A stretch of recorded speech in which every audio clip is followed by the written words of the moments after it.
আজ ব্রেকফাস্টে কী খাবো প্রথমে বুঝে পাচ্ছিলাম না। তারপর দেখলাম ফ্রিজের মধ্যে দুটো তিনটে পাউরুটি পড়ে রয়েছে আর একটুখানি আটা মাখা রয়েছে। তো ভাবলাম পাউরুটি দিয়ে ডিম দিয়ে যেরকম টোস্ট করে খায় সেরকম করি। তো একটু পেঁয়াজ, লঙ্কা, হলুদ, একটু লবণ সব কিছু মাখিয়ে রাখলাম।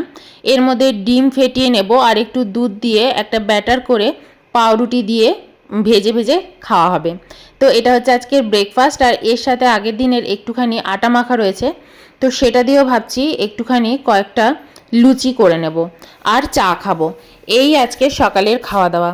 সকাল তো আর এখন নেই, সকালে উঠে পেঁপে খেয়ে নিয়েছি, জল খেয়ে নিয়েছি। তো এবার চাটাও বসিয়ে দিচ্ছি। চাটাও হচ্ছে খান্ডেশ্বরী চিনি দিয়েই আমি বানাই সবসময়, এটা আমি তোমাদেরকে বলিয়েও দিই, কারণ তোমরাই অনেক সময় চিনি দেওয়া দেখে বলো যে দিদি চিনি খেও না, কিন্তু এটা কিন্তু সেই চিনি নয়, সিম্পল চিনি নয়, এটা গুড়ের থেকেও ভালো এই চিনিটা। তো সব কিছুতে তো আর গুড় দিয়ে খাওয়া যায় না, চায়ের মধ্যে গুড় দিয়ে খাওয়া অত ভালো নয়। তো দেখো আমি কয়েকটা লুচি নিয়ে নিলাম আর লুচিটা ভাজিও একটু ঘিতে আর সাদা তেলে। এখন না আমি আর কোল্ড প্রেস সাদা তেলটা আনছি না, তো এমনি যে সিম্পল যে নর্মাল সানফ্লাওয়ার অয়েল সেটা আর ঘিয়ের মধ্যে দেখো লুচিগুলো কীরকম ফুলু ফুলু হচ্ছে। তো এই লুচিগুলো ভেজে নিচ্ছি, এই লুচিগুলো ভাজতেও খুব সুবিধা।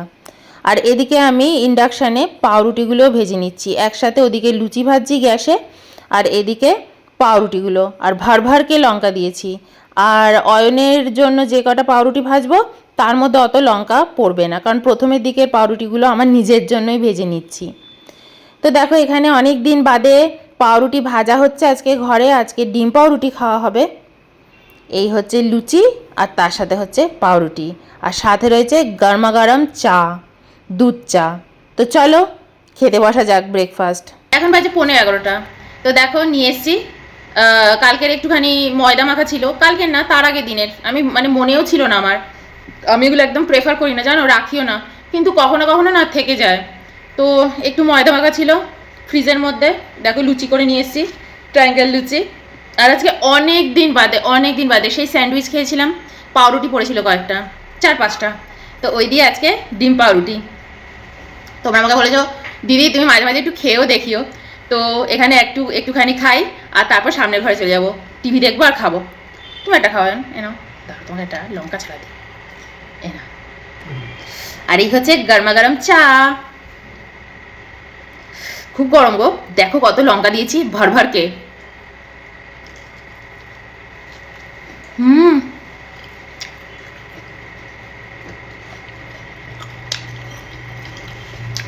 লঙ্কা ছিল ভালো হয়েছে, সলটা একটু কম লাগছে।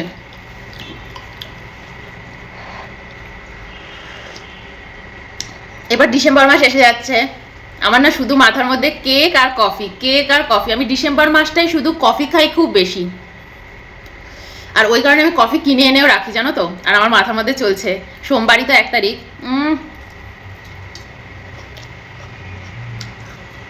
প্লাম কেক আর কফি,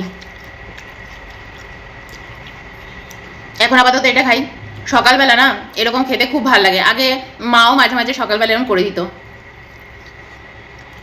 যখন বাড়িতে থাকতো। এখন ছুটি পড়েছে, স্কুলের ছুটি রয়েছে,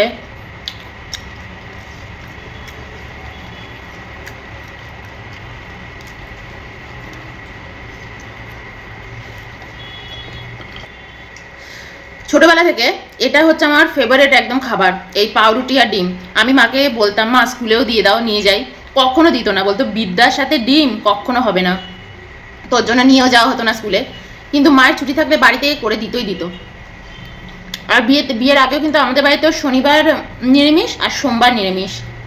আমাদের বাড়ির সামনেই একদম শিব ঠাকুরের মন্দির, আর সবচেয়ে মজার কি জানো, আমাদের বাড়ির সামনে রাস্তার উপরে শিব ঠাকুরের মন্দির, আমাদের বাড়ির সামনে হচ্ছে পুকুর,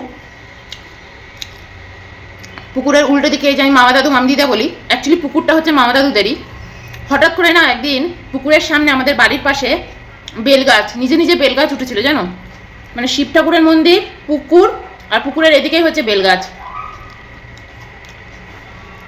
ওই বেলগাছটাতে এখন এত বেল হয়, লাস্ট টাইম আমি যখন কলকাতায় গেছি আমি ব্লগও করেছি, ওই বেলগাছটা অনেক বছর ধরেই রয়েছে, এত বেল হয় তাতে ভাবতে পারবে না।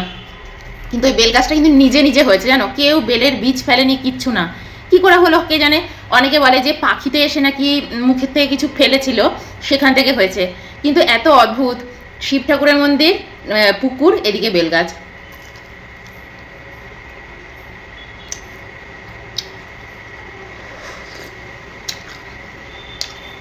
তো আমাদের বাড়িতে সবসময় সোমবারটা আমরা নিরামিষ খেতাম, শনিবার।